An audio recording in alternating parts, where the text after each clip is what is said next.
Olá, solteiros, olá, casais. Meu nome é Weston E meu nome é Jennifer. e hoje vamos para mais um vídeo. Hoje vamos falar sobre os 4 passos para você alcançar o sucesso financeiro. Seja você solteiro, namorado ou casados. Antes de tudo, você sabe qual a situação financeira que você se encontra hoje? Segundo Serbasi, escritor do livro Casais Inteligentes Enriquecem Juntos, existem 5 perfis financeiros: poupador, gastador, descontrolado, desligado e financista. Qual é o seu perfil financeiro? Comenta aqui embaixo. Ele também fala que quanto antes você começar o seu planejamento financeiro, menor será o baque de quando vocês decidirem se casar. Porque depois virão as despesas do casamento, as despesas da casa e as despesas futuras. Vamos ao passo 1.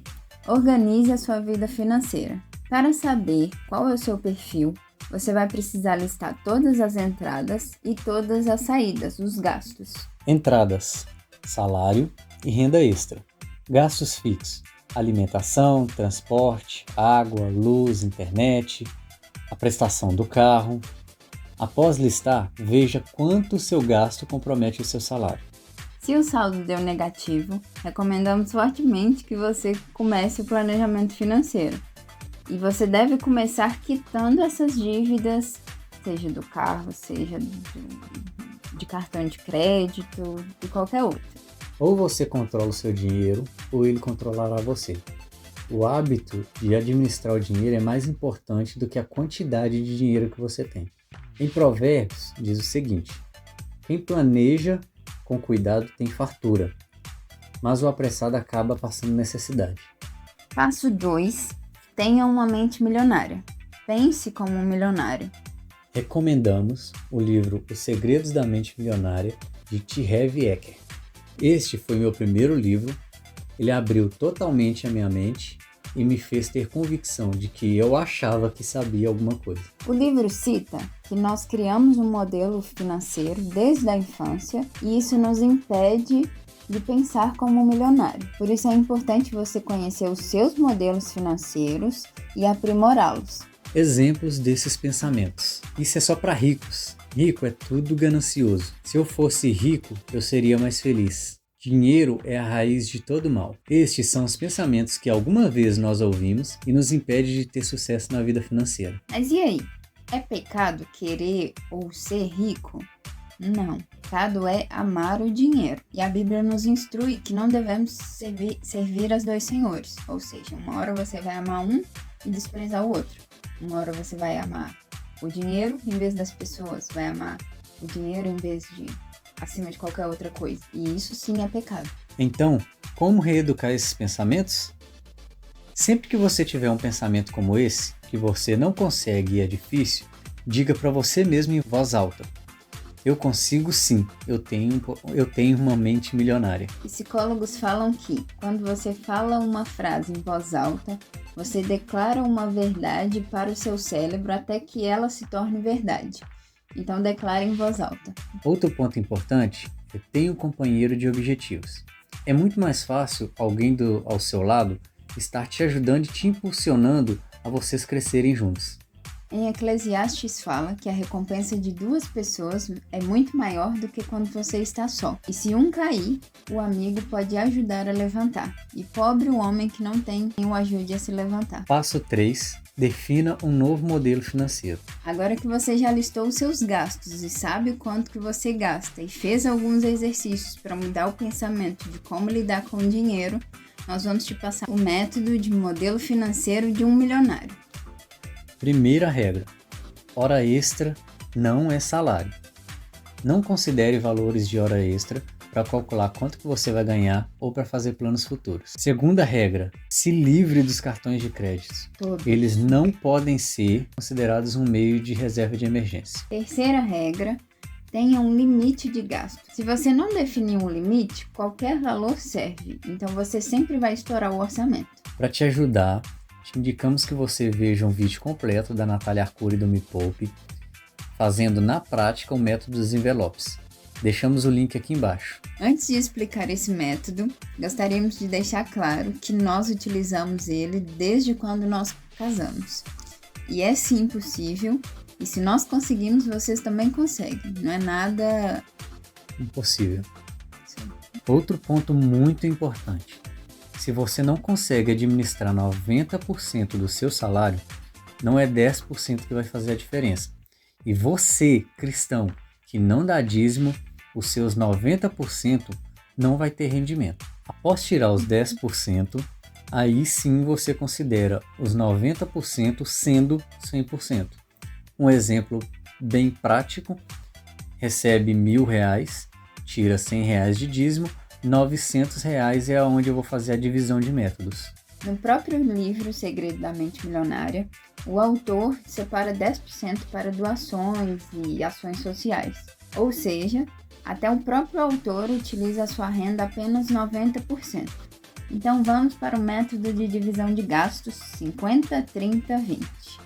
30% é investimento. Você precisa investir no seu eu do futuro, seja na compra de uma casa, em uma viagem, na sua aposentadoria. Este valor não deve ser guardado na poupança.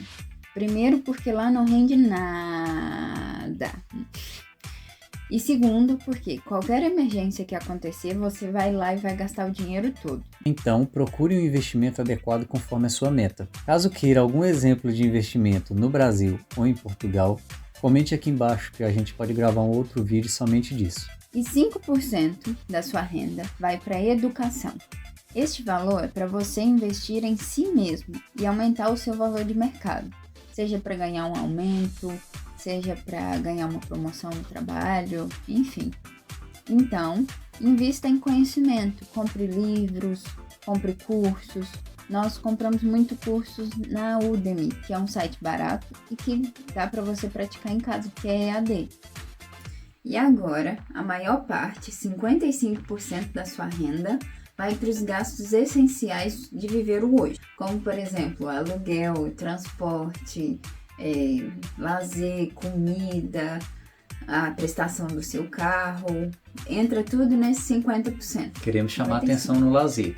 Caso o seu gasto de hoje ultrapasse os 55%, nós indicamos você ver alguns vídeos, inclusive no Me Poupe tem, sobre renda extra, que é para você quitar algumas dívidas e aí sim enquadrar os seus gastos dentro desses 55%. Pode ajudar também rever alguns gastos, por exemplo, conta de internet, conta de telefone, reduzir o tempo no banho, isso tudo ajuda a reduzir o valor do gasto. Atenção, lazer é obrigatório. Quando não separamos um valor para um lazer, ou seja, para curtir um fim de semana com a namorada, com o namorado, com a esposa, com o marido, a gente fica naquele sentimento de que só estamos trabalhando para pagar contas. Quem já se sentiu assim?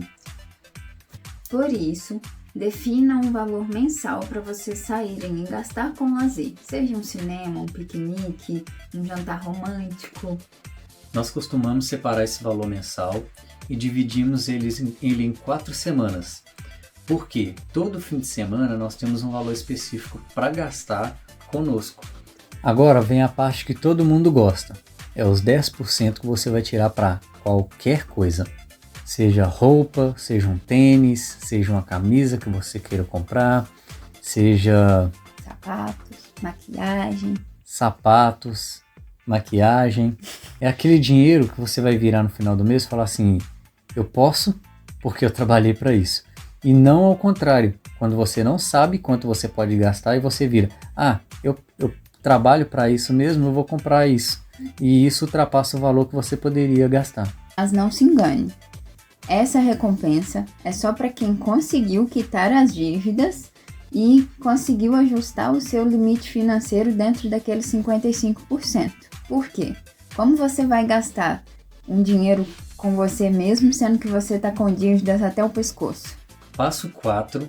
Crie rotinas. Crie rotinas sozinho, você solteiro, e os dois, vocês casados. Lembrando, você casado, que os dois precisam fazer o planejamento financeiro, para um não ficar mais sobrecarregado que o outro. Um exemplo, quando o homem cuida das finanças sozinho, a mulher pode ter aquele pensamento de: por que ele está diminuindo gastos? Por que eu não posso gastar comigo mesma? E assim, ela não vai saber para onde que está indo o dinheiro. Já quando o homem diz que não tem jeito para isso, que é o que mais acontece, ele deixa, querendo ou não, a esposa muito sobrecarregada com esse assunto. É aquela pessoa, aquele homem, que pega o dinheiro, passa para a esposa pagar as contas, ela tem que fazer o planejamento financeiro todo sozinho, ela sabe o que está consumindo mais e o que não está, ela está por dentro que os 55% não está dando, e ela fica totalmente sobrecarregada, enquanto ele só vira no final do mês e fala: mas eu te passei o dinheiro todo, não deu? Atualize o ficheiro ou o aplicativo todo início de mês e todo final de mês. Coloque aí os planos e as metas para aquele mês, além de listar qualquer gasto extra que poderia ter. Assim, a despesa não vai chegar de surpresa, mas vocês vão estar precavidos. Um exemplo bem prático é a manutenção de um carro. Sim. Estou namorando e decidimos casar. Como fica meu planejamento financeiro? Se você, como solteiro, já poupou os 30% e a sua namorada também, esse processo fica muito mais fácil. Em uma outra realidade em que vocês não guardaram os 30%, vocês terão que trabalhar o dobro para conseguir todo o dinheiro necessário para o casamento. E só depois de passar do casamento é que vocês vão conseguir aplicar esse método. E esse foi o nosso caso. Não tínhamos a mente milionária, né? E nós tivemos que vender trufas para conseguir juntar um dinheiro para pagar todo o custo do casamento. Em Provérbios diz o seguinte: preguiçoso, aprenda com as formigas. Elas não têm líder nem chefe, mas guardam comida no verão para o inverno. No início vai ser um pouco complicado colocar em prática, principalmente para aquelas pessoas que têm dívidas muito altas. Mas não desistam, porque alguns meses para frente vocês vão ver que valeu a pena e vão ver o resultado desse esforço também. Ficamos por aqui e agradecemos. Dê o seu like, compartilhe esse vídeo com seus amigos, colegas, mande para aquele que é solteiro e precisa aprender isso antes do namoro. Você que está namorando e ainda há tempo antes do casamento, e você casado, coloque em prática o quanto antes.